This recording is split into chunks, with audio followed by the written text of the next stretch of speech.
I'm one of the voices of Skybite from the cartoon series. And yeah, I read that. I'm going to be honest, I've never seen it. that's all right. So, I mean, I'm not really into cartoons or anime in general, but I think I was a little bit old when it came out. Hey, I was 30 when the Transformers movie came out, so I fell into this very late, but they're just as nuts about what they do as you guys are. So Okay. I'm lucky to have two fan bases that you look great, Summer. You keep primping with the computer in there. I'm trying to great. get it so I don't I know. see so much like mess in the background. Oh my God, you're in my bed right now, by the way.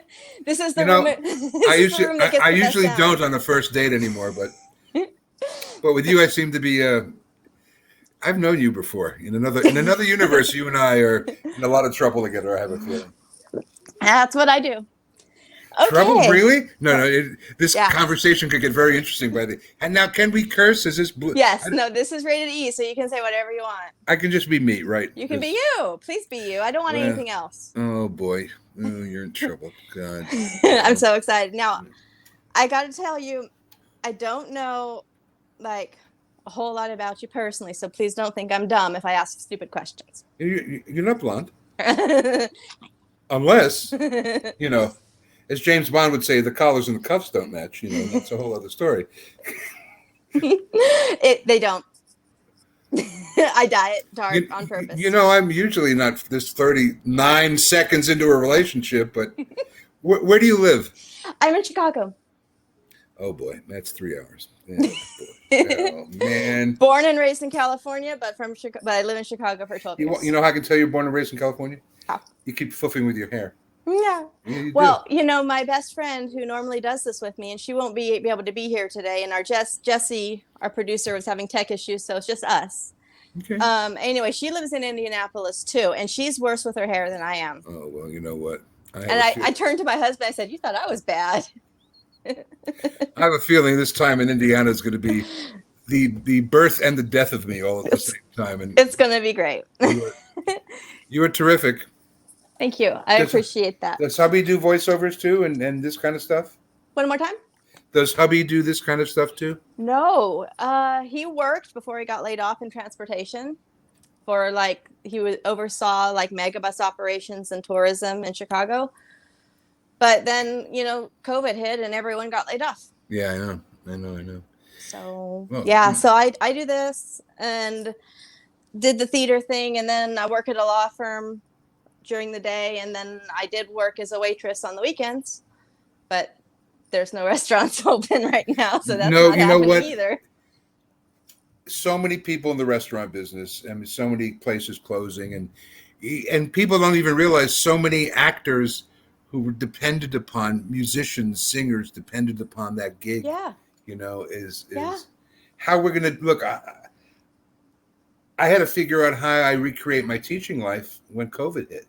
I was in Indianapolis 9 times a year for 6 days, and I did. I'm working more now than when I was traveling here, but now I'm living here, and it's I couldn't be happier. I said to my students, and 16 of them showed up to do the Amish barn raising here 2 weeks ago of today. And I said, I hope at 66 that you're as happy as I am. It's true. I said, that's what I want in your life. Aww. I said, now pick up the fucking garbage and take it outside, please. It's my party. I don't work. You know what? No. Oh no. The women, the aunties surrounded me like, save the president. He has to sit down. Leave him alone. Don't talk to him. They went and bought everything. I'm telling you, sheets, pillowcases, duvets, plungers, a matching bath mat and shower curtain. You're so loved. Oh my God. You should only know the half of it. But you know what? My universe is bigger for one more today, babe. All right. Well, let's get started, okay? I'm going to give you a little intro. And let me make sure that the recording's happening, and it is. Okay, good stuff. All right. Okay. Hi, guys. Welcome back to the Dolls of Horror podcast. Today, we have a very special guest. Really? Where? I would love to see him. Right there. Oh, me. Oh. He's an actor in theater and film and TV, and he's a teacher, a mentor, a voiceover artist, and improv extraordinaire. Ladies and gentlemen, Mr. Peter Spellos. Hey, Sophie. How are you? Great. You know what's great? We just met and we're best friends. I feels like we are. Oh, no, absolutely. See, it's really all I can do to not look at your picture instead of look at the camera. So if boys and girls at home, if you ever once in a while see me kind of lean like this, you know where I'm looking. Okay, that's all you need to know. Just So new. How's quarantine treating you? Insane. I was in Indiana in March for my birthday first week, and I went home. When is that? March 1st, 1954. Okay. I'm a Pisces with Aries rising. I like long walks on the beach and nipple torture. No, did I say that out loud? I can't believe I said that. And I got stranded. I basically have been isolated in place alone since mid-March, except for in New York. We were 7 miles from the epicenter of all this, literally. And oh my God. Yeah. New York got hit hard. It was literally 7 miles from where I lived in my former neighborhood is where this all started. But I got smart. New Yorkers are just ornery SOBs. Yeah. And we shut down That's early. Not a bad thing. No. It's a great thing because that city really went through a lot and I just didn't go out because that's what they told us to do. And I would go shopping at 6:30 in the morning for senior hours. Yeah. And then the trip that I was supposed to move here in June, but because of that, this didn't happen. I moved my whole teaching and improv empire online, but I made a trip here in June, and by the grace of a friend of mine, it helped me out because of the apartment I was going to get fell through. No. I got an apartment, and I moved in here 2 weeks ago today. It's the greatest thing I've done. And I've lived my whole life in New York and Los Angeles and worked my ass off on both coasts. And the last 5 years when I'm not there, I'm in London teaching twice a year. But this feels more like home than I felt in a very long time, That's so good. That's beautiful great to hear. It's fabulous. That's so great. I'm a Hoosier. Who the hell would have thought that somewhere down the line? So speaking of sports, yes, I have ma'am. to give everyone a disclaimer. My husband is in the next room watching the Bears Detroit game. And so if you hear some random screams or yells, it's him. New York Football Giants, baby. It's Sunday. Yeah. He's like hollering and stuff. And I said, it's okay. It'll add to the ambiance. I'm from B movies. Hollering was what we do. Yes. So. Okay, so ask away. So how did you? Oh, you asked the question. God, I was going to ask. How did I know who you were? Oh, no, okay. Well, that was not the question I was going to ask. And no. Okay, so this is a horror podcast. So we'll get to your horror catalog in just a moment.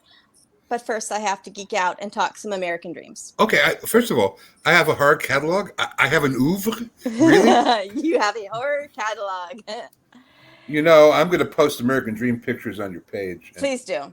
Because, we recorded our Sorority House Massacre 2 episode, and I just talked about American Dreams for 5 minutes. Bless your little curly-haired heart. My other two co-hosts were like, okay, Summer, enough.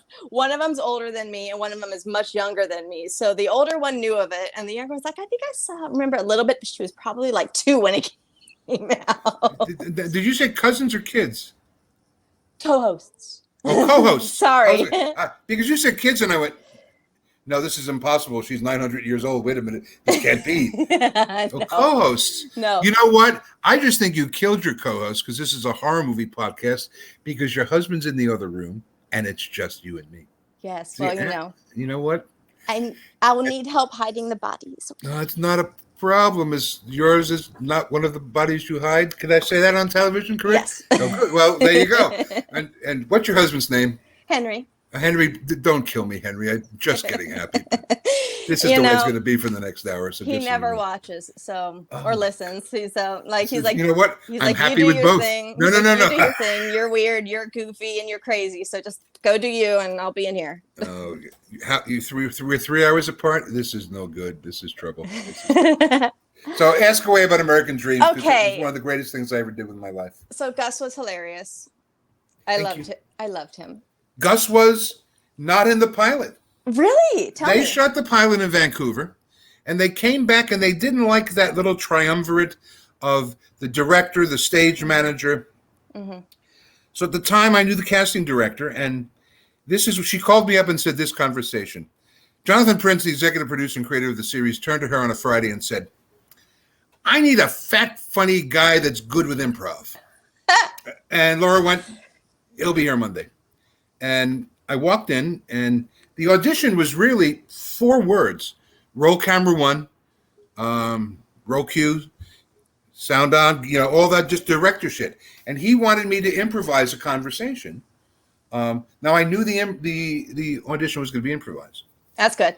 So I created a scenario in my head that I was with my wife and we were going to the theater because she dragged my ass into the theater and we were going to see Bye Bye Birdie, and I had the Yankee game on my headset and literally I am improvising this story.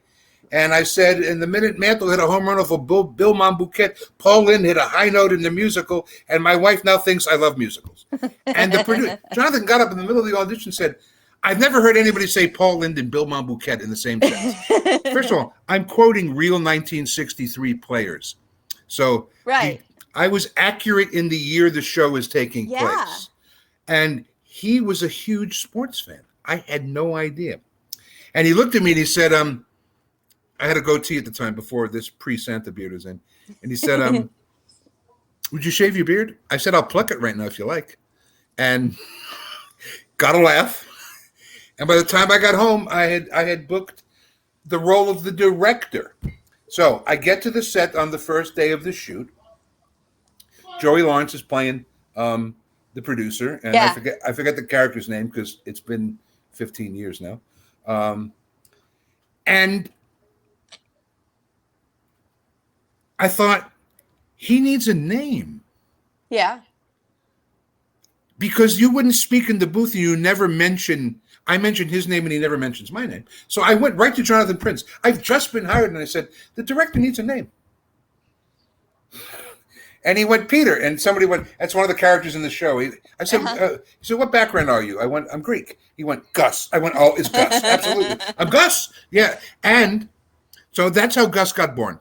And they didn't even say your name for the longest time. Well, because it was in the director as the first 3 scripts. Right. I think the first time they said your name was like, I think the line was something like, you were griping about not having notice for a spotlight dance and, put a memo on my desk. And it's like, Gus, you don't have a desk.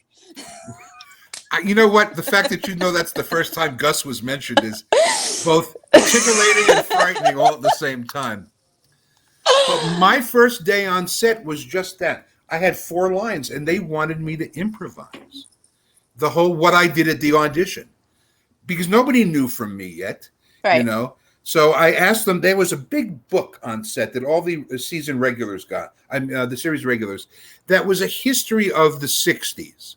Wow. And I went, can I see the book? Right. And she said, yeah. So I am studying 63 to be able to improvise, to be able to pull shit out of my back pocket. Yeah. To start to talk about. The Canton Football Hall of Fame was born that year. Zip codes came into being that year. So end of the day, we're in this big, you saw the set for American Bandstand was Gothic. It was just fantastic. Beautiful. It was so open booth. pretty. You could walk in Gus's booth from every angle. And Dave Semmel, who was one of the executive producers, I'm in the booth. I have 4 lines. And he said, we're just going to roll cameras. Do what you do. And he literally said that to me. And the crane, my close-up camera, and another camera. And I just there's a second story that goes right at the end of this. I just improvised for 5 minutes. I just kept talking until they yelled cut because I've been doing improv my whole life. Included the extras. I was talking to the extras. I talked about all the stories. And he went, cut. He said, that's fantastic. So did the first episode. Now I know I'm not in episode 2, but the director is in episode 3 and 4. But by the way, by the time I got to 3 and 4, it said Gus in the script. Uh-huh. My brother's watching episode 2 in New York. I'm in Los Angeles. Is that where it was filmed in LA? Yeah, it was filmed at Sunset Garage Studios, the old Columbia Picture Studio. Oh, wow. And in Hollywood. And he says, hey, I saw you tonight on the Little Richard episode. I said, I didn't do the Little Richard episode. He said, well, you're on it. I saw you tonight on TV. He's 3 hours ahead of me. So I got to wait 3 hours to see the episode. There I'm in. I did not record this episode. What had happened, and I found out, and I called the producers because they had to pay me for the episode now, right, is that the director of the second episode, who saw the pilot, liked me so much, and this is with all ego in check, and I wasn't in the script, took the footage they didn't use from the first episode and cut it into the second episode. That's when I knew, oh boy, I think they like me. And I did 22 the first season, which was the greatest year of my life. And then I did so nice to hear. 8 more over the next 2 years, because the show started to take a turn towards the Vietnam War. So the story left Bandstand. But I met Beyonce. I worked with Usher. Wayne Brady knew me from improv in New York. Hewitt, who I know from Love Hewitt from the Jim Wynorski films that I worked with her as a kid. That's a whole other story. But the fact we talked about Munchie in our podcast episode, and I was like, yeah, it had Jennifer Love Hewitt when she was just Love, and I go way back, farther back when she was on Kids Incorporated, because we're a similar age. I'm a little younger than she is, I think, by 4 years. Mm-hmm. But yeah, so I remembered her from that singing and dancing show. So when I saw Munchie, I was like, oh, yay! And then I forgot about the movie. I couldn't remember what the movie was. I was trying to figure it out, and I could never find it again until about 10 years ago when it came across my TV. I'm like, this is the movie I've been looking for 20 years. You know, no matter what I do, and I've done some major motion pictures and some huge stars and 3 years on network television, it is beautifully always the horror movies and the B movies and the stuff I did with Jim Wynorski and Fred Olen Ray that people remember. When I auditioned for John Landis, he's reading my resume. I'm going in for Dream On. He says, Jim Wynorski and Fred Olen Ray, they make the worst movies in the entire world. There was a hush over the room. And he went, I love them. And I literally got cast in the movie. You know, needless to say, Landis and I hit it off. They cast me in Dream On, and they bring him a copy. Back in the day, here's how long ago this was. On VHS, boys and girls. It wasn't Betamax? No, I'm not. I am that old. But wait a minute. But no, I'm that old. I remember. But you know what? It wasn't on 3/4 because I always request half, because the home VHS was 1/2 inch. Mm-hmm. So showed it to him at a break on the shoot, and he fucking loved it. And you know, it's those guys that really gave me a foothold in Hollywood. You know, doing all those movies. Certainly, when I got called in for the movie Bound with Jennifer Tilly and Gina Gershon and Joe Pantoliano for the Wachowski brothers, who oddly now are the Wachowski sisters, but this is a whole new world, said, we love your presence in B movies. That's why you're in here. He said, the role has no speaking lines, but Lou, the bodyguard, is a big presence for us. And I literally said this line, I swear to you, Summer. I went, boys, tell me about your movie. You know, I just wanted to do that Hollywood line once. And but everything stems from Sorority House Massacre 2, because that's the first thing I did within the first year I was in California. Yeah, really? The first? Yeah. Wow. Why, do you know something I don't know? No, I'm just wondering, like, really, that was it, because it was great. I had just gotten in with one of those, you know, old-time Hollywood managers. Sit down, kid, I'll get you something. Honey, get me the newspaper. You know, that kind of guy. Sent me to this audition over at New Horizons in Beverly Hills, Corman's production company.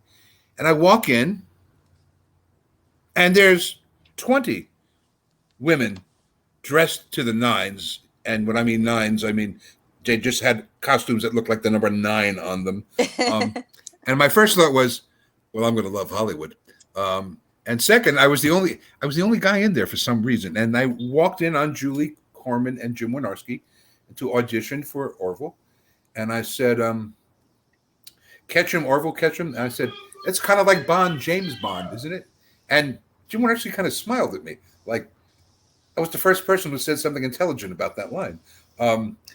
Because it was funny. I'm reading his script, and I think this is funny.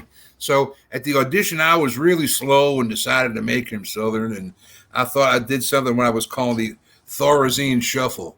You know, we talked about that too. You know, kind of been through that, and that whole shuffle. I did at the audition, and I booked it. And who knew that we would make that movie in, I think it was 7 days. Jim swears it was 6 days. I was going to ask you, I heard that. Is that true? 7 days? It is absolutely true. It was a week, and it was on an existing set of a Corman movie. Okay. And the story goes from Jim. He made Roger a wager that he could make a movie in a week while Roger was on vacation on that set. And from what the numbers I remember, it was made for $100,000, and Roger sold it for like $1.2 million on the first sell of it. You know what I mean? Which is why we then went back and redid the same goddamn movie again and called it Tower of Terror, and then called it Hard to Die. And that's when Jim let me go berserk with funny. You know, rubbing the things, the stapling myself. That he allowed me to just let the comic come out in Orville. But it was a week of scantily clad women in 16-hour situations filming. And Jim and I were friendly. And one night, and I tell this, Wynorski, if you're listening to this, and I know you are. So this is a loving story.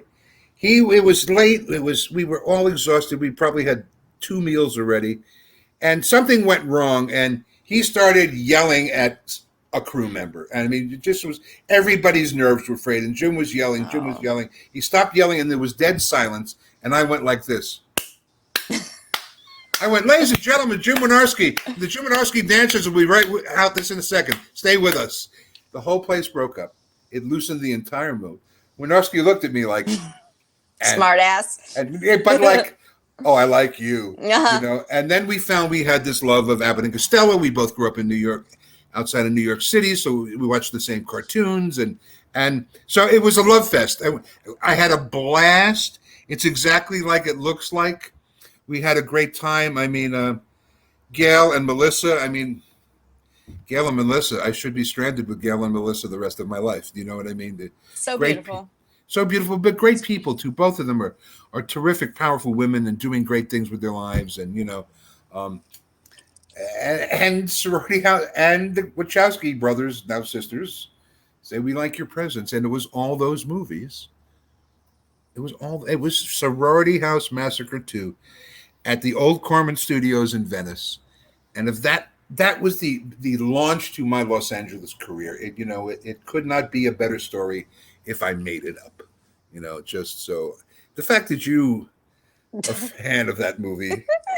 I can't wait for you to hear the episode we recorded. I mean, we talked so much, not just about the movie in general, but about you and your character and your character's presence. And I wanted to ask you, please, did you pull from Orville to do your character of Conjoino? A little bit, you know, because I'm like, it's the same guy. You know, if you can't reference, you know, I'll tell you now, there's a funny story with that. The first 2 voiceover things I booked in Los Angeles were both series. I booked a series, recurring role on a thing called Battletech, Space Strikers, and then Battletech.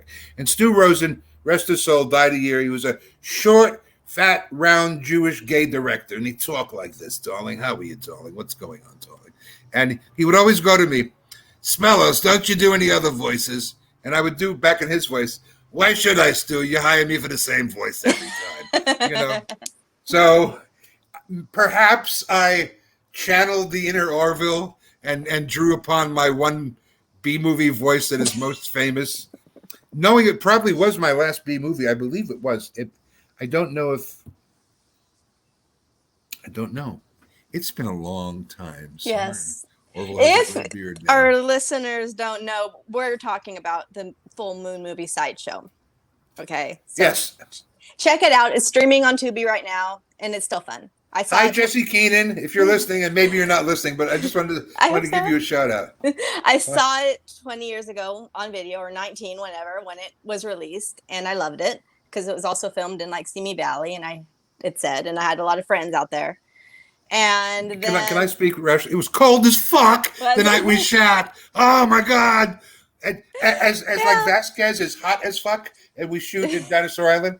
It was so cold out there. 4:00 in the morning, we're driving up 5:00 in the morning. You know, I want to go shoot me. I don't want to be in show business anymore. I am so cold. But, you know, bless Fred Olin Ray for always going, I got a day's work. I got 2 days work. I got 1 hour's work, you know, and always would call me, and him and Jimmy. Absolutely. How many days did you film on Sideshow?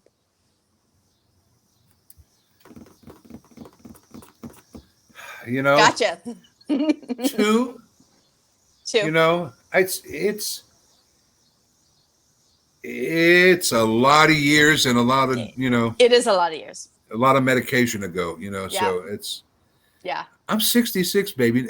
Just, you know, I might be 20 years ago. I can barely remember yesterday. I might be this pretty now, but you know what? It's just the mind is just a little. I'll remember what we did, but I might not remember 5 minutes after it happened. So just give me a little break here. Of course. No, but I love that movie. It's so fun. It's a fun movie. You know, and do you know what today is? It's a very special day. Oh my God! Is it our 1 hour anniversary? No, we're only at 26 minutes. Oh, I love a girl who counts. But on this day in 1991, Freddy's Dead was released on September 13th, 91. And I didn't know that until this morning. And I said, isn't that ironic? That was an amazing piece. I have been blessed by being in so many franchises. Yeah. The Orville franchise, the Transformers franchise, the Freddy's Dead franchise, the Superman franchise. Lois Lane kills me on Lois and Clark. Perry Mason interviewed me. I mean, I have a rich fantasy life, but there's a few ladies out there who know that. Anyway, I've been really fortunate, Summer. I'm a fat kid from New York City who got to follow his dreams, you know, and I'm still doing it at this age. It was all fun. When it stopped being fun is when I stopped doing stuff. You know, I did my first 2 years of improv. And then it stopped being fun because I kept doing a greatest hits show every weekend. I kept doing the things I knew would make people laugh. So I left that for a year.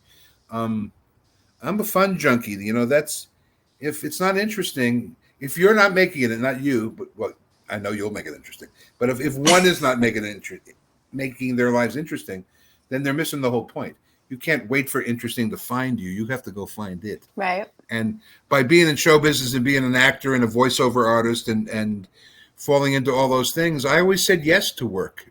You know, a lot of people didn't. Right. Oh, I won't do that. 12 years in the Royal Shakespeare Academy. Fuck you. You know, I'm working. What are you doing today? At the donut shop? You know, so yeah. You look at my IMDb page, it goes on for scrolls, and it's like 150 plus. Really? Yeah. Wow. 23 years. So I'm blessed. I did what I said I was going to do, and that's the best thing. Boys and girls, time for a lesson. If you're not doing what you love, what is wrong with you? TikTok. The clock's running faster now more than ever. You know, and at 66, I'm still doing it, Summer. You know, some cute brunette wants to interview me. Yes, ma'am. Absolutely. Front and center. What should I wear? You know, that kind of thing. Completely. And it's just, I think that shows in the work. It certainly shows in the movies that we were having a good time. The girls didn't realize we were making a comedy. You know, Jim and I knew we were making. If you listen to Michelle Deacon, the one who gets caught in the bear trap, instead of screaming like a scream queen, it sounds like she is getting pounded in a porno movie. Because it's like, oh. It's like, oh my God, you know. And I know Renosi's going, leave it in. You got to leave that in. So we laughed and laughed and laughed when we did that movie. And then Jim said, we're doing another one. I went, I got the red shirt. Don't worry. Let's go. You know, and the second one was just as fun. In fact, more so because I got to fire an AK-47 and I love the love story at the end. It always was a love story. It's like the beginning. Oh. Well, you know, well, thank you. I am a lover rather than a fighter, but that was there's a third that never got made. Really? That was going to. At the time, Arnold Schwarzenegger was just doing Total Recall. Mm-hmm. And Jim and I were in the men's room on a break, and we joked about Orville in Orbit. That we needed to have this trilogy. And if you look at the end of Hard to Die, it says Orville will return next in Orville in Orbit. It never got made. It tried to get made a few years ago with a guy in Nebraska, but I had a hip replacement surgery a year ago, and for a couple of years I was, and still am. It's 66, and my body by Pop-Tarts and pratfalls my whole life. Yeah. So it didn't get made, but it's kind of the one that got away in the Orville series. But I want to get Jimmy's ear and go make a new one with a new Orville, and right? I'll cameo as Grandpa Orville. One that day I'll watch that. Oh, I'll watch that with you. Don't Please, you worry. Jim, make it. Jim, come on, Jim. Can you? You'd only have to do one thing to get Jim to make it, and I'm going to take off my shirt to tell you what it is. So. How many times did Twice Orville get killed and then come back to life? Is this a quiz? Is this what they do to old people? Like, how many times could you think of? I'm going to mix the movies up. No, I'm talking like total. Like, how many times would you guess Orville got killed and came back? I want to say 12, but I'm thinking it's a lot for one movie. Like, how many? Oh, I don't know. I was just asking you. Oh, you tease. Oh, you terrible tease. I have to go and count. But now you do. Yes, but that's also something we talked about in the show. So let's have a bet, you and I. I'm going to say 10. What are you going to say? Between both movies. Between both movies. Killed. I mean, not just wounded. Fall down. Fall down. So hitting the ground. Yeah. That's the over-under. Falling down. Okay. I'm going to go with your original and say 12. All right. So. And we'll see. What's the bet? A virtual kiss and a cocktail. A virtual kiss and a cocktail. And a cocktail when we get to see each other. Half's already paid. There we go. Absolutely. do let me know. I'm going to have to now. Now this That's is a funny. challenge. I'm going to tell you, honestly, I wasn't planning on watching them again for a while. Well, then don't. Well, no, because we watch them 5 times to do our homework in a row, basically. So no, you got to zip through it. I saw it 5 times in a week. And so I'm like, once we're done with our homework for our episodes, we're done. I know. For at least a year. I'm with that with scenes and everything, too. By the way, I never ate raw meat. I had, like a good magician, I had rolled up bologna in my hand. So when you see me reach into the thing, right, I'm really eating, because you really can't fake eating. It doesn't. No. It looks like. So I'm chomping on bologna. But that meat sat out there for, I hope a crew guy didn't cook it, because it was out there for a little while. God, I haven't even remembered that. You've watched it more recently than I have. I promise you that, miss. Only for the homework. It was, we watch these movies to death as we're doing our homework. And then when we're done, even if we love this movie and seen it 100 times before, we're done for a long time. We don't want to see it again. And I'm going to tell you something about me that most of the fans don't even realize. I don't watch horror films. No. I scare really easily. Really? Oh, my God. The 2 movies that ruined my life in reverse order are The Exorcist. Mm-hmm. I hear that a lot. The whole Greek thing, the demon, why you do this to me, demon? Oh my God, no, it creeps me out. And a movie from the 50s, because I was a child, and in many ways I still am, called Invaders from Mars.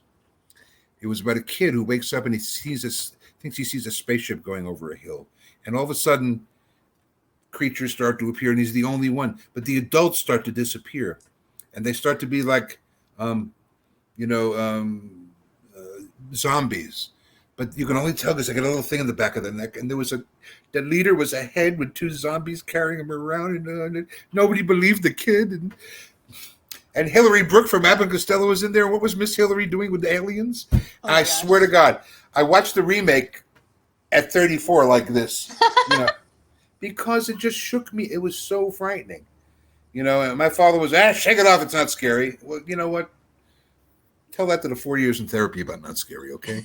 So And Freddy's Dead, I only watch because I'm in it. I've never seen Nightmare on Elm Street. It's too scary for me. Oh my God. Oh no, I'm coming with you, maybe. Or maybe just, maybe that drink was extra powerful. I'd watch it with you. It's my favorite franchise. But then now that I know you're jumpy, I'll be like, poof. Oh, I'm not jumpy like that, Missy. No, during the movie when you're on the edge. Oh, absolutely. I will. I'll jump at you. Scare you I will. The problem, age and treachery will always overcome youth and skill. I'll wait to get in with you. Oh, it might even be years, but I'll get you back. So much fun. I love the game's afoot. I realize that. All right. All right. No, well, the Freddy franchise is probably my favorite franchise as a whole. Why? I don't know. I like the dialogue. I like. Who's asking the questions now? Huh? Mm-hmm. Well, it's true though. I like to ask people why all the time. Yeah. I like the script. I like Freddy's dialogue. If you don't have a good script, then there's not much for me because I'm really into comedy and I like a lot of, as our podcast knows, I like some epic lines. So I need some epic lines in my life. Which meant something else to me in the 80s, epic lines, but that's a whole other thing. Did I tell you the Freddy Donut story? No, please do. Okay. Tell me all your Freddy stories if you want. There are a lot of them. The audition. It's very dark. Yeah. You know what? It's a dark character. He's scary. I've never raped anyone, let alone a daughter. And good to know. No honey for daddy, and that was the creepiest fucking line ever. You give really good bad guy. Yeah, shit. Well, here's the thing, miss. I'm an actor. My job at that audition was to go to a dark place. Yeah. And I didn't know how I could do it. So I was that slow and plodding and dead stare. And remember Michael Caine and Hannibal Lecter doesn't blink and, that kind of thing. And did the audition.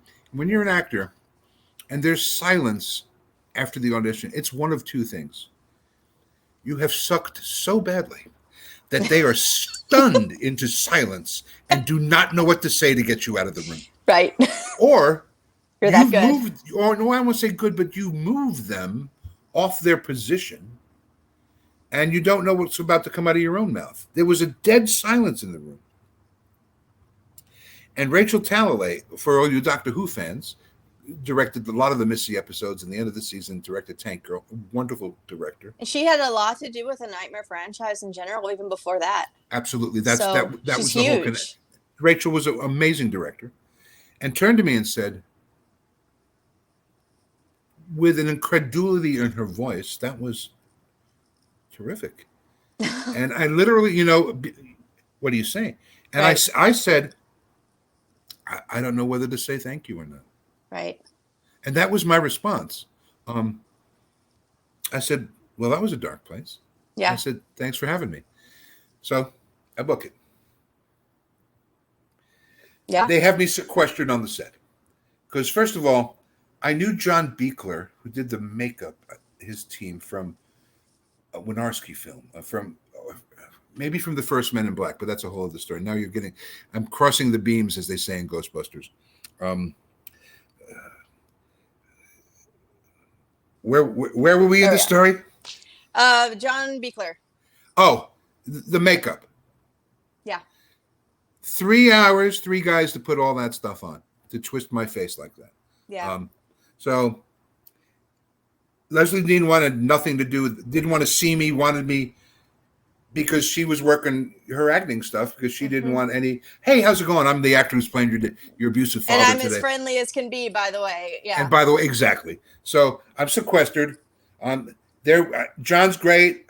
I've had prosthetic makeup done before because I got cursed in the original Men in Black and wound up not getting used, which is another great story for another time. Robert. Then there's the documentary crew that's looking for Robert. Okay. To do a making of. Ultimately, the making of that movie book, which I'm in because of Robert. Comes out of his dressing room in full Freddy.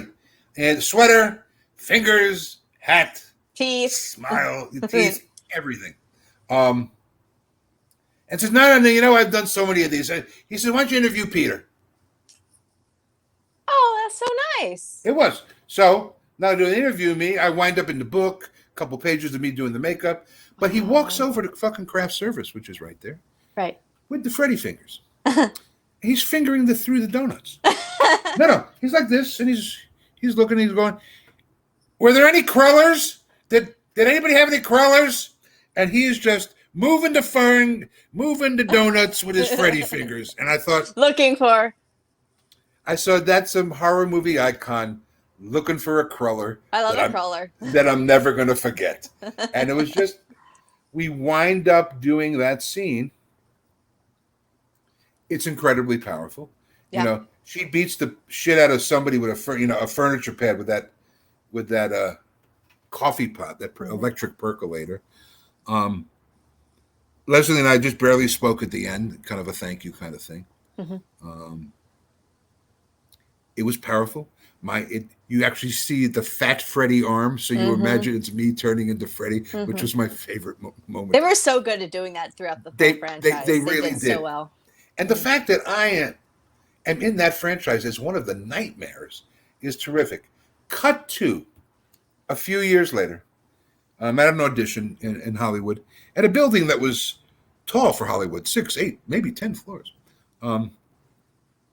I get on the ground floor. The door opens up. There's a attractive blonde just her in the elevator. Door's closed. We're going up. It's obviously we're both going up, and we're both doing this. Yeah. No. Watch. Because I'm gonna look at you because this is what she and I both. Okay, so I'm her. Okay. Yeah, I'm going.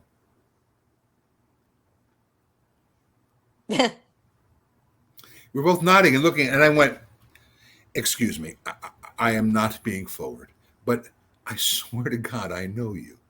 She goes, "You know what? I was thinking the same thing. I think, oh my God, you're my abusive father." And Leslie Dean screams that in the elevator. Thank goodness there was no one in the elevator. I know, right? Jeez. Big hugs and kisses. How years later, everything. You're not in that moment. No, yeah. Just a lot of love, and we're on audition. Oh, I'm going for that same movie too, and it was sort of just the completion of the Hollywood play. And now Leslie and I are friends on Facebook, and she's Cherry Terry. She's doing punk rock band stuff. Scary Cherry in the Scary Cherry. That's Love right. Them. That's fantastic. Love them so much for a long time. I sent Leslie the picture of she and I that I showed you of the black and white Polaroid that they took. It's a good photo. Oh, it's a great photo. It's a beautiful photo. I would hang it up, except every time I'd walk by, I'd skeeve myself out, going. You're like, I had to be that guy for a second. But I tell that to my students all the time. Even in therapy, I learned you have emotions. You're not your emotions. And I've never done anything that dark in real life, but in movie life, you have to believe. Not only it's possible, you have to visualize shit sometimes to get through stuff. And I haven't seen it since I took 8 friends to a 77-cent movie night that it was playing 2 years later. But I'm a delicate flower, and that shit shakes me up. No, you can't even watch the scary movies. So yeah. No, I can't. Hell. The guy with the pins in his face? What is that? What is that? So, what is that? No, I can't. No. And the silence, they walk in the woods and nobody did. No, I can't do that. So I am directing 4 episodes of a comedy short that I'm making look like the Blair Witch Project, except in the end, the scary monster is a chain-smoking, drinking Jewish woman from Long Island, Agnes, hey, darling, how are you, kind of thing. Harvey Fierce. Yeah, I was going to say. Very, very reverse, because, that's what I do now is I have a company called Breakfast Anytime Improv and the Acting Gang. Those are my theater companies out here, and we have a presence online, and I'll plug this at the end, don't worry. Mm-hmm.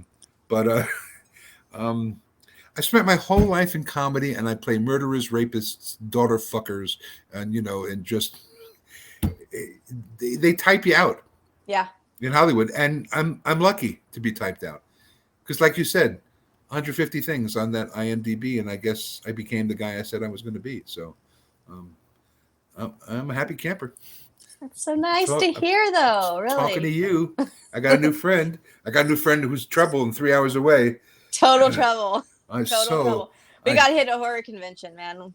Total trouble. It's awesome. Well, you're coming down here, right? I am. I am coming Halloween weekend for Days of the Dead, Indianapolis. Well, then that cocktail, the aforementioned cocktail, will be, and it's on me, by the way. Don't you even reach into your pretty little purse.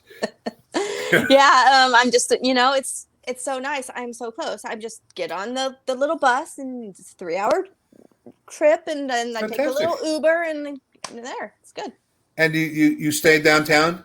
No, I stay at wherever the convention is. It's not downtown. Oh, it's not downtown? No, it's. Oh, it's by the airport. It was at the Wyndham last year, wasn't it? No, it's not there this year.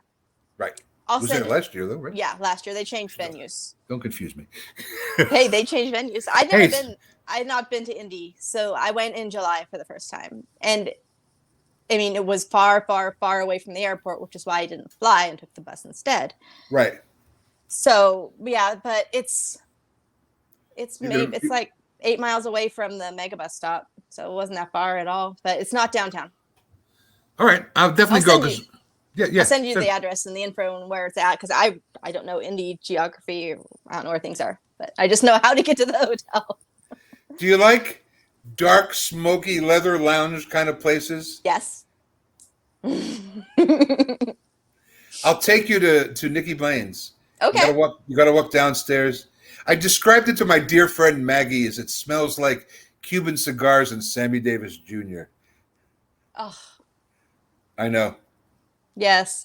I'm not much for the smoky anymore since I quit a long time ago when I moved here and I didn't want to pay a lot of money. So all of a sudden when I moved from California to Chicago, my $3 pack of cigarettes turned into an $8 pack. Yeah, absolutely. It was 8 then, 12 years ago, and I quit. Now my husband still smokes and it's like 13. It's ridiculous. And I quit when it was 8 because I like my money. I don't have much of it, and I want to hold on to it. Well, you don't have to smoke in that place, but it will smell like cigars. Yeah. So cigars I like. I do enjoy cigars. They have a different sweet smell than like a cigarette. It's a different tobacco. Yes, I enjoy a cigar, and I will smoke a cigar every now and then. And it's not doused with the fiberglass and the filter that heated at another speed. It's a speedboat. That's the shit that kills. I've quit so many different times for 5 years of my life, and this last one is 2 because they wouldn't operate on me unless I quit smoking. And there's 2 things I smoke, and I decided to get rid of one of them. Well, okay then. And for the fans at home, I smoke salmon. See, for you kids in the audience, I'm going to say yum on that. Me too. Well, I'll have to share some salmon with you in the future. I'm good, but you can have it. But I'm good. Okay. I'm pretty square now. I don't do anything. Are you really? Mm-hmm. Diet Coke? Mm-hmm. That's all right. Yeah. Like one of the lines in Cocktail in your Freddy movie is like I want some Coke. I mean the soda. Right. Oh no. I drink every now and then. I don't drink much, and I like my diet soda and my water, and I'm pretty boring. That's not boring. That's liking what I like. Yeah. I don't find that boring at all. I used to drink a lot. And did you? And I just was like, I don't like doing this anymore. It's no fun.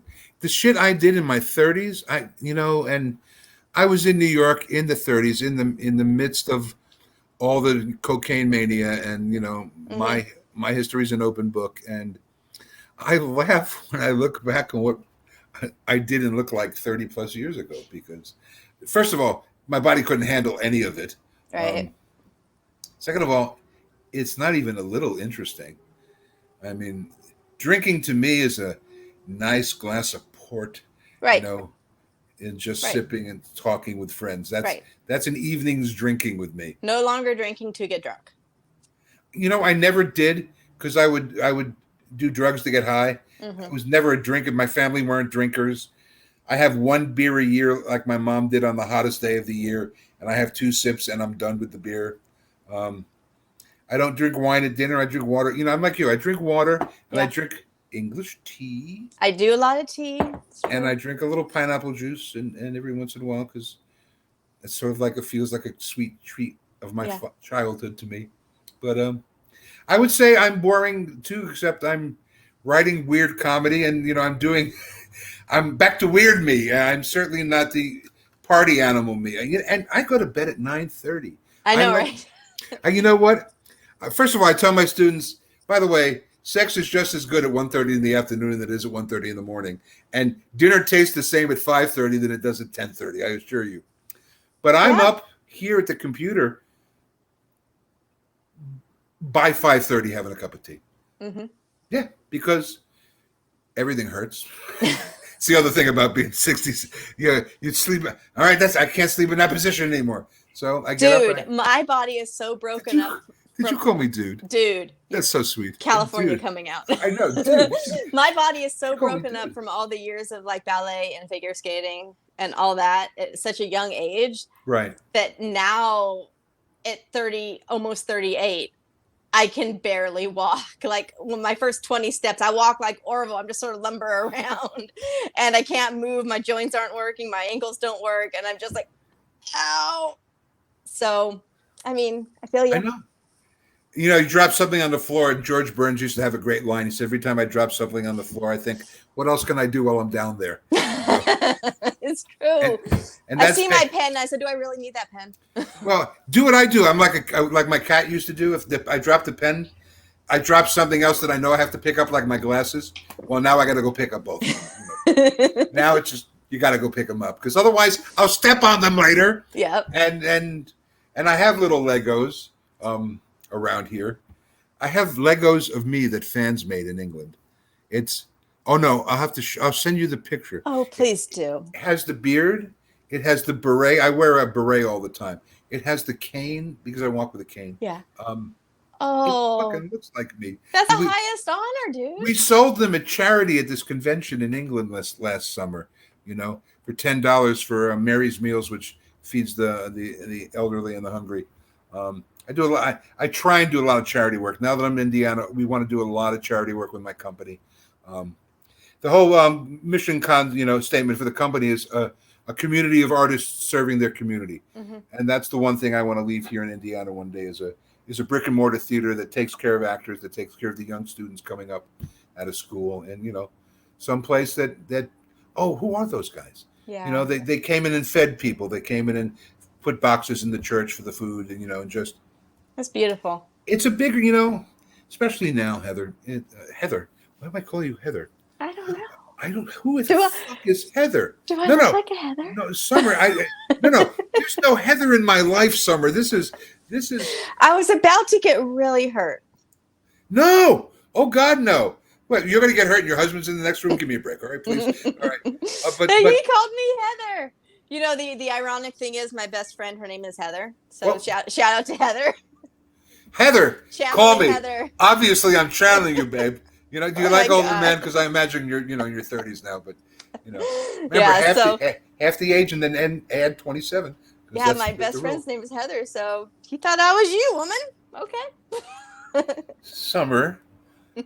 No, I'm nearly blushing because I don't know any. I mean, Heather's from 20 years ago, but that is so crazy. No, I mean, I swear you must have felt her presence or something. Heather, because where would that name come from? Friend me, because I got to know it, because I'm spooky and I got to know what this connection is. But Summer, I didn't even know what I was about to tell you. I don't either. Feeding the hungry. Feeding the hungry, Heather. That's right. That's where we were.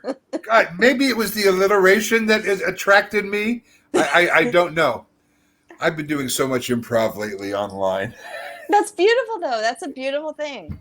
Well, maybe Heather will be our code name for something for stupidity, or something ridiculous like that. You heathered up now. I'm all heathered up, baby. I don't know what to do. I can't do anything, man. I got Heather in my head, So yeah, you know what? Old guys just want to have fun, I have more yesterdays than tomorrows. Mm-hmm. Yeah. Plain and simple. Yeah.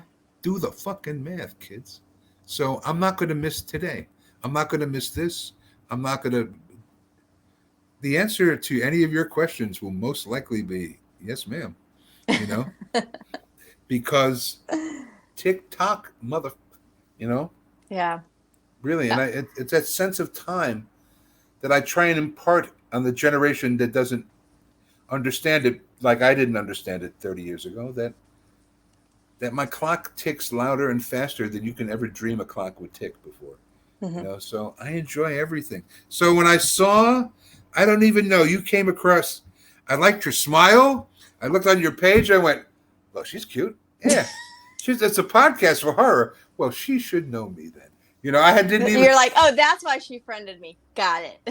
Right. Got it. I went, oh, cool. All right.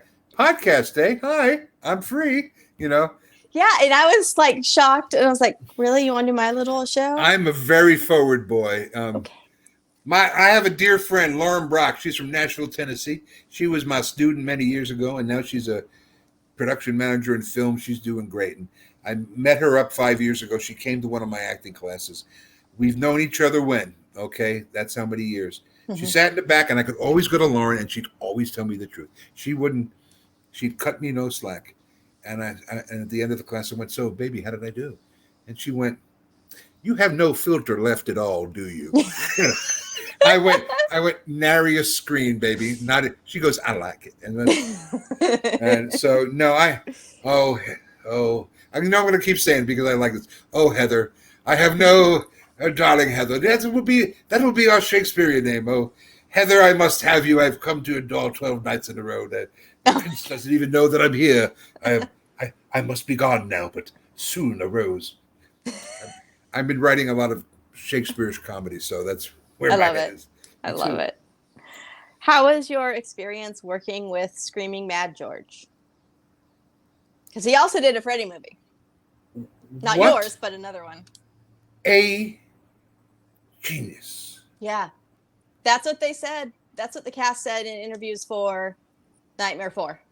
Yeah. What a fucking visionary genius. I think I'm weird and creative. Oh, I'm not from the same solar system as Screaming Mad George. No. And please let us not forget Steve Wang, who is the other amazing director, creature creator, worked at Stan Winston for years. Steve and directed the second Guyver movie. I haven't seen that. I haven't seen part 2. Wasn't part 2. It was done smaller. It was called Guyver Dark Hero. And I'm going to write that down. It was Steve without George, I believe. I knew Brian Usna, the producer, through the B movies with Wynorski and Fred. That's how I got called into that project. And we did days of auditions. They called us back in movement and then had our stunt people come in to watch us walk and talk. So our zoonoid characters moved like we did. Yeah. First of all, never in the history of cinema is Michael Berryman, Spice Williams, Jimmy J.J. Walker, and Peter Spellos the 4 henchmen to anything. Okay. And Michael Berryman's the best. Isn't he the best? Oh sweetest my gosh. man. Very Sweetest sweet man. Person Cared ever. about the environment just as a kind man. Spice Williams is wonderful and insane and a former wrestler and a terrific person. And Jimmy J.J. Walker is Jimmy J.J. Walker. I kept getting laughs on the set because, well, shit, I'm funny. And he kept looking at me going, you're funny. I went, so are you. Like it's a surprise. Right. Like, this is why I'm here. But that was great. I loved working with George and Steve. Again, another franchise that I fall into because it all started for Sorority House Massacre 2. You look at it, 300 pounds of gratefulness. It's just been it continues to be, Act 3 of my life has never been more exciting. Unlike 300 pounds of bad news, like they said in Sorority House Massacre. Oh God, you know what? I'd say something nasty if your husband was in the next room right now. But wow. We know our horror shit, okay? Inside Out, baby. Are you scared yet? Are you freaked out? Oh no, moth to a flame, sister. It's like, are you frightened? Like, did it no, I can't get to your stalkerness any quicker than my horror nerdum runs deep. Gorgeous. It's gorgeous. It runs Which deep. is the thing that turned me on to all of you folks again 5 years ago when I found these communities who knew who I was. Yeah. Cared about the work I did, and in fact wanted to know more. Right. No, you don't understand. You work in a bubble sometimes. Yeah. You're like, is anyone ever going to see this? Let alone 30 years later. Right. Theater, you know right away. You suck, you didn't suck. Film, you got no clue if anybody ever liked what you did. Your friends always tell you they saw it, and they never fucking saw it. Right. The communities. I have made, and yet another, such wonderful relationships in these 5 years that first the Transformers drew me back into all of this. I didn't know. I knew at a very young age, you'll never know who you touch. Mm-hmm. I was working at WPLJ, which is a FM station. My partner and I were the morning comedy team. I was 26 years old. We were doing an event, signing autographs. I was cutting roast beef during the night because I was a deli worker too. And we're signing autographs after the big charity game. And this girl is giving me the fisheye the whole time, just kind of looking. She comes up. And I go, hi. And she goes, I don't want your autograph. And I'm like, okay. And she goes, I just want you to know you make it easier to get up in the morning. Yeah. And she walked away, and it was like this fucking cinematic. The crane from American Dreams shot me from above over there and pulled.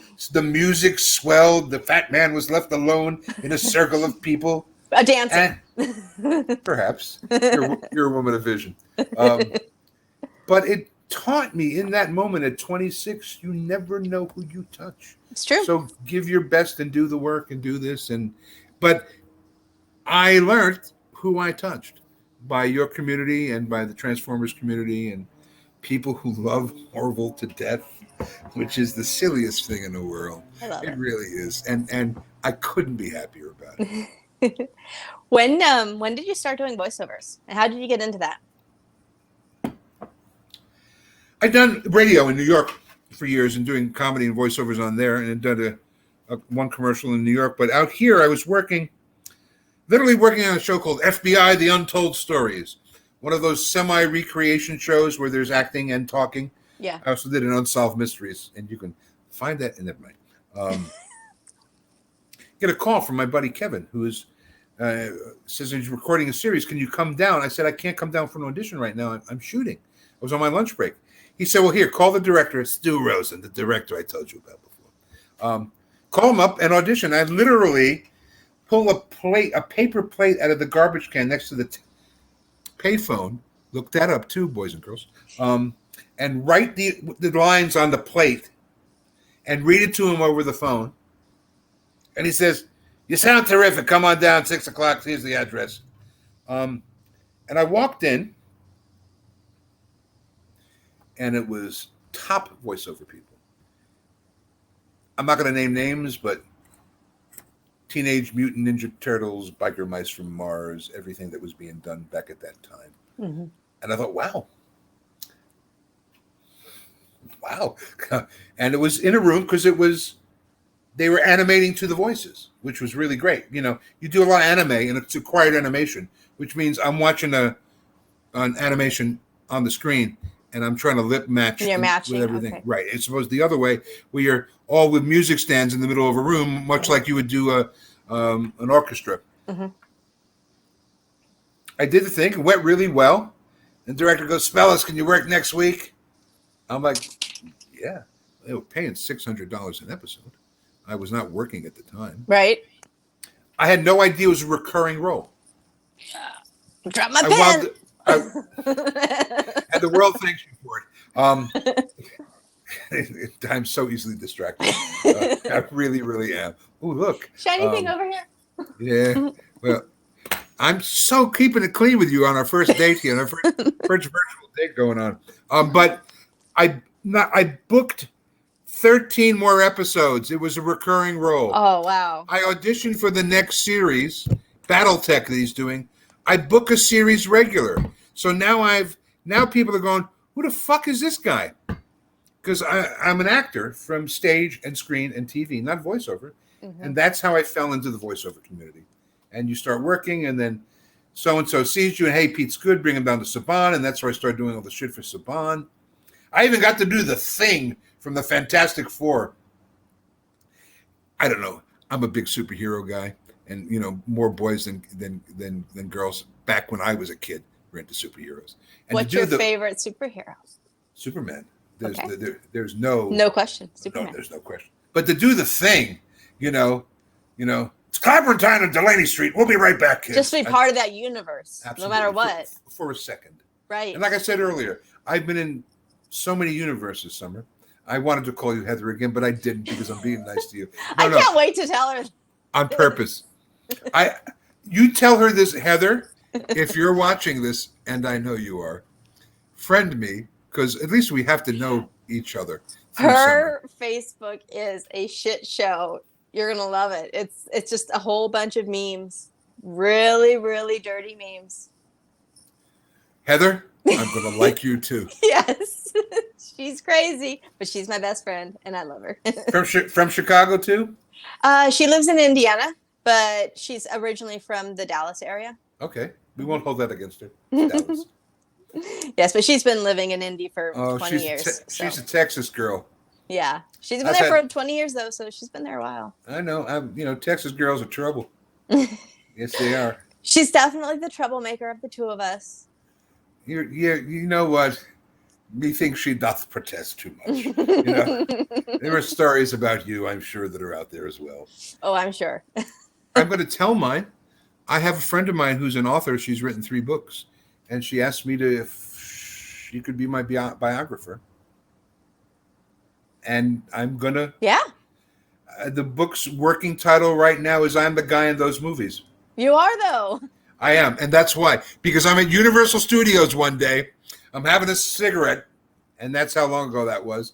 I'm teaching a class, an acting class, and a guy from a security guard is going like this from across the way, and I go, oh, fuck, he caught me smoking. Right. And he's walking closer going, hey, you, and I'm like, well, now he wants a date. I don't know what to do now. And he says, you're that guy. I said, excuse me? He says, you're that guy in those movies. I said, you know the guy with the girls in those movies? And I went, yes, I am. He said, I knew you were the guy in those movies. And I went upstairs to my class, who I'd never met before. I said, I don't know if you know this, but I'm the guy in those movies. And hopefully one day you'll be that person in those movies. So that always stuck with me. And when Jen said, you have too many stories that need to be told. Plus, yes. I've always talked about wanting to talk about redemption and having a 480 milligrams a day of morphine habit 10 years ago that I was on through the doctors, and being able to beat that and come back to my life and this whole thing. And yet I have some really good, every time someone says a movie, I'll go, when I work with Will Smith, and my friend Barry goes, I hate you because you name drop in every fucking story. I said, well, I got a picture to back it up if you want. So like, what's that? You dropped that over there. That's the name. That's right. And there's seems to be another one right over here now too. Look at that. Oh, back there. Yeah. Yeah, that's another name. But I'm those guy in those movies, Summer, because that's why you contacted me, because that's who I am. And what a great life, so I'll happily tell my stories, and hopefully someone will go, well, I'm not going to do it like that. Thank God. That was over. But to be in all the franchises I got to be in, to work with the level of talented names that most people will never know, because a rarefied few really achieve stardom and fame, and that has nothing to do with talent. That has to do with celebrity. That's a whole other deal. Talent and celebrity are two different monsters. But I've worked with some amazingly gifted people, and now in Indiana, I'm doing the same. I told these people 6 months ago, I'm going to give you the rest of my life, literally. I'm going to move here, and my life is yours. Now, I'm going to expect work out of you. Yep. We're going to work hard. I'm going to put your company together. We're going to have and they are rising to the occasion. And this, I used to call this my indie theatrical family, but this is my family. I moved here to be with my family and my surrogate daughters, who yell at me and take me grocery shopping and buy me duvets and we can get through this. I hear the cicadas. They're right. Oh, you know what? Well, I thought was me. I'm like, oh. No, it's me. Because I have a big little patio with this big sliding door open that I can look out into a New York City boy, baby. That is heaven. And, you know, the Californian me had never even heard of a cicada. We didn't have those where I grew up. No. Of course not. So, yeah. So when I came out here, I'm like, what is that sound? Did I ask where in California you grew up? No, I'm from Bakersfield. Oh, absolutely. I have driven over the Grapevine. Yeah. Absolutely. Yes. Driven through Buck Owens town, huh? I have. Dare I say I knew a girl in Bakersfield once, and I just did. And it wasn't you.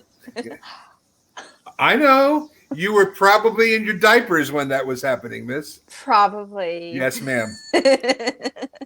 But yeah, 26 years there, and then I moved to Chicago. It's like, I got to get out of here. Time to go.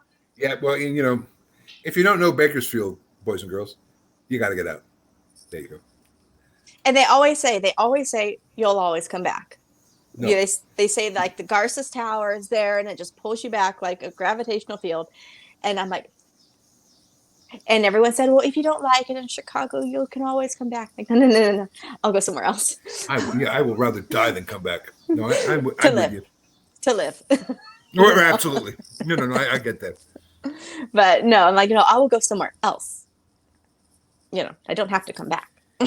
You and me both. It was New York and Los Angeles. Who'd ever thought it would be Indianapolis? But I know, right? It couldn't be better. This, but you know, it that's really, your home. That's your family. That's my home, and that's my family.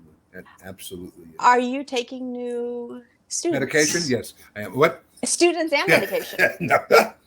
I'm sorry. I've been writing too much comedy. Yes, I'm always taking new students. How would somebody get in touch with you if they wanted to be a student? You have host skills, baby. Thank you. Yeah.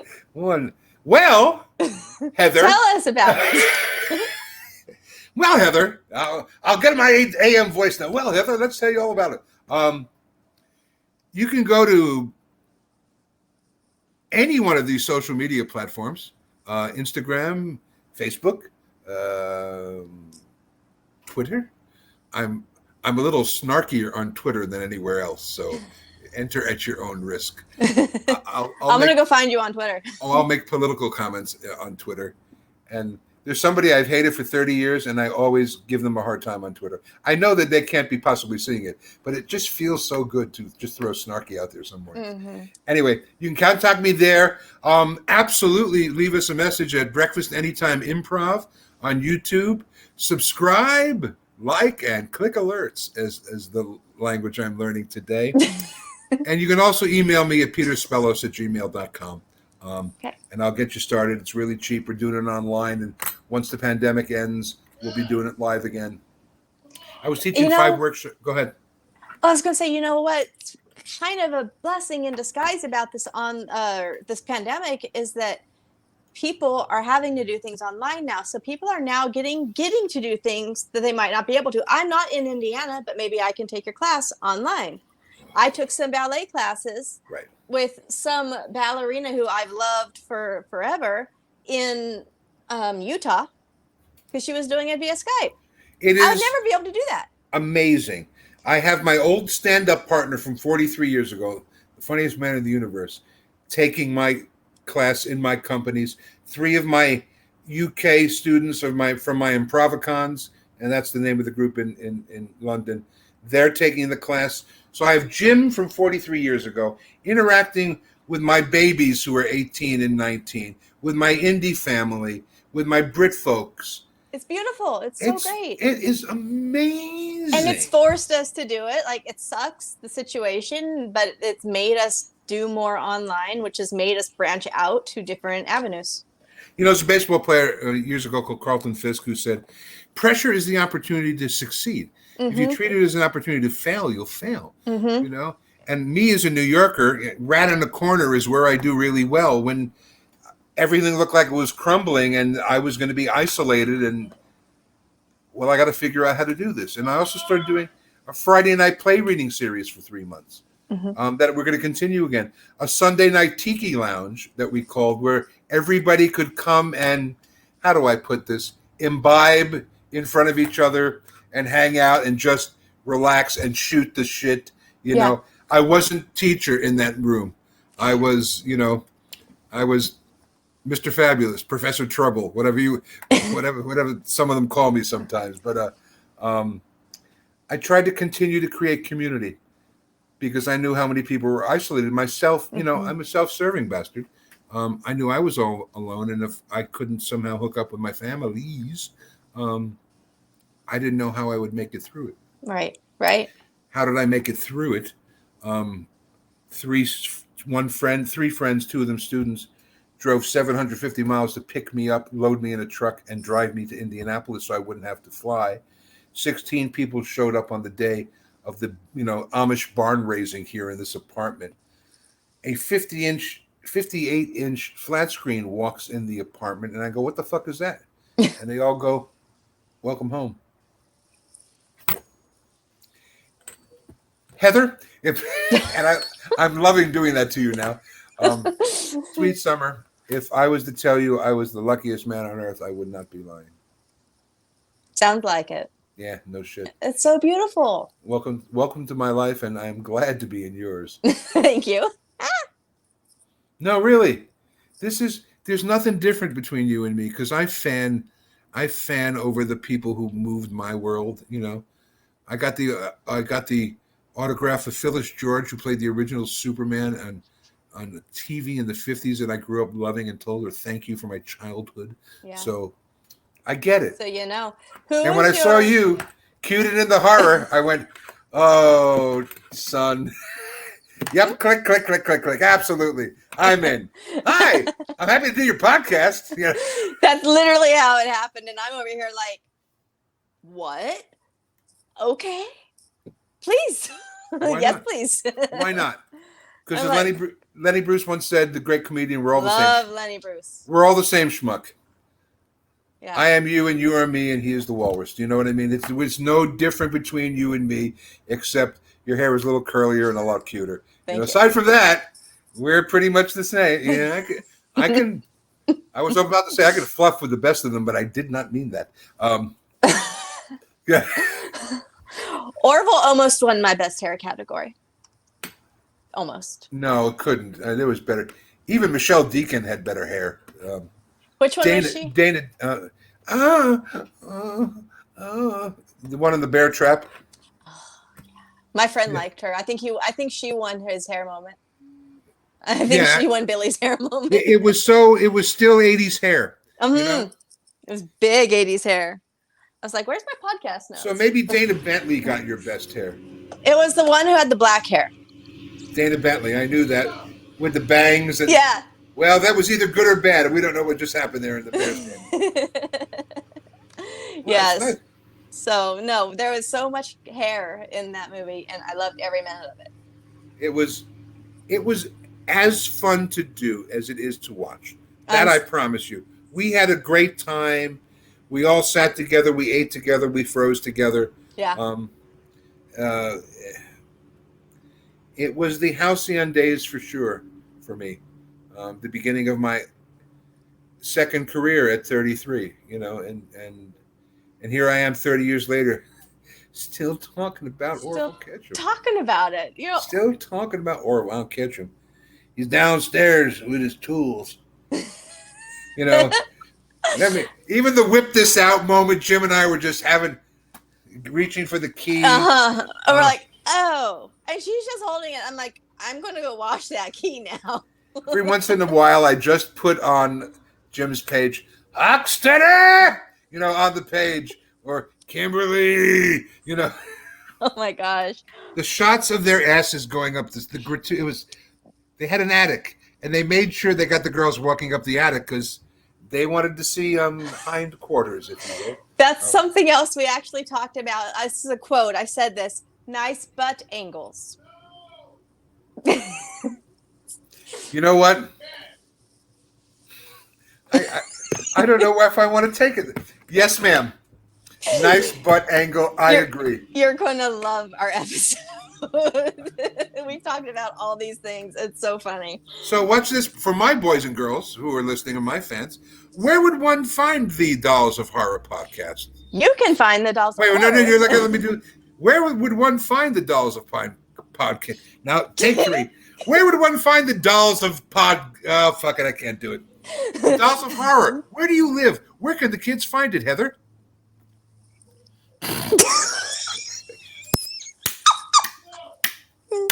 I don't know what's going on that football game out there, by the way, but he's really upset. Well, that's because he hears us having too much fun in here. So Yes. Where can they find the dolls of horror? Well, you can find the Dolls of Horror podcast episodes on your major podcast platforms such as Spotify or Apple, Google Podcasts, Pocket Casts, and a bunch of other itty bitty ones. Just search it. Gave you a plug there, huh? How do you like them apples? But we also have a YouTube channel. Where's that? The Dolls of Horror. Oh, well, it's very good. Well, then, everybody should subscribe. Yes, please. Like and click alerts. Click alerts. Thank you. Well, I'm going to do... The YouTube channel is pretty new, and I mainly post... like when I go to conventions, I like to video the panels. Yeah. I like to try to get a front row center seat and sit there like this with my phone, nice and steady, and video all the panels that I can, and that's where I post them. So if you want to see some fun panels, check it out. Well, as we used to say to each other as kids, I'll subscribe to mine if you subscribe to... I'll subscribe to yours if you subscribe to mine. Of course. Well, there you go. Of course. I didn't know you had one, but now I will. Breakfast Anytime Improv. Breakfast Anytime Improv. Oh we literally just finished the editing for Tuesday's episode this morning. Oh, wow. Yeah. It was great. It's a blast. And by the way, you're a blast. I've loved talking with you here. Fast friends. I know. I'm sorry. I'm taking up so much of your time. We're having so much fun. Oh, honey, if I didn't want to be here, I would have created a fictitious thing I had to do. You're like, I only got 30 minutes in and out. And I would have disappeared. So no. This has been great. I'm sorry I didn't meet your partner. Heather, call me and we can forget about summer, Heather. Once it's you and I. Make sure you get in touch. Oh, did I say that out loud? Oh, I'm fine. I'll have to take my shirt off and get into a shower. No. Oh, well, I have severely fucked up now. Oh my God. No. Maybe. Oh, your eyes say maybe. That's okay. I see what I want to see anyway, so that it really doesn't matter. I'm a guy, after all. That's what we do for a living. Oh, wow. You are terrific. I will see you, cute face, in Halloween here in Indianapolis. Yes. Thank you so much for doing this. This pleasure. is so much fun. We have to do it again because anytime. Hey, all my fans and friends out there, the Dolls of Horror on YouTube or on Facebook, and tell them the big guy sent you, just because I like to get points with Summer here. Okay. Oh my gosh, that's so funny. Okay, guys, thank you so much for tuning in and listening. This has been Peter Spellos. See you next time. Bye. I'll be watching. Turn this recording off. Peter, thank you very much. Oh, we had a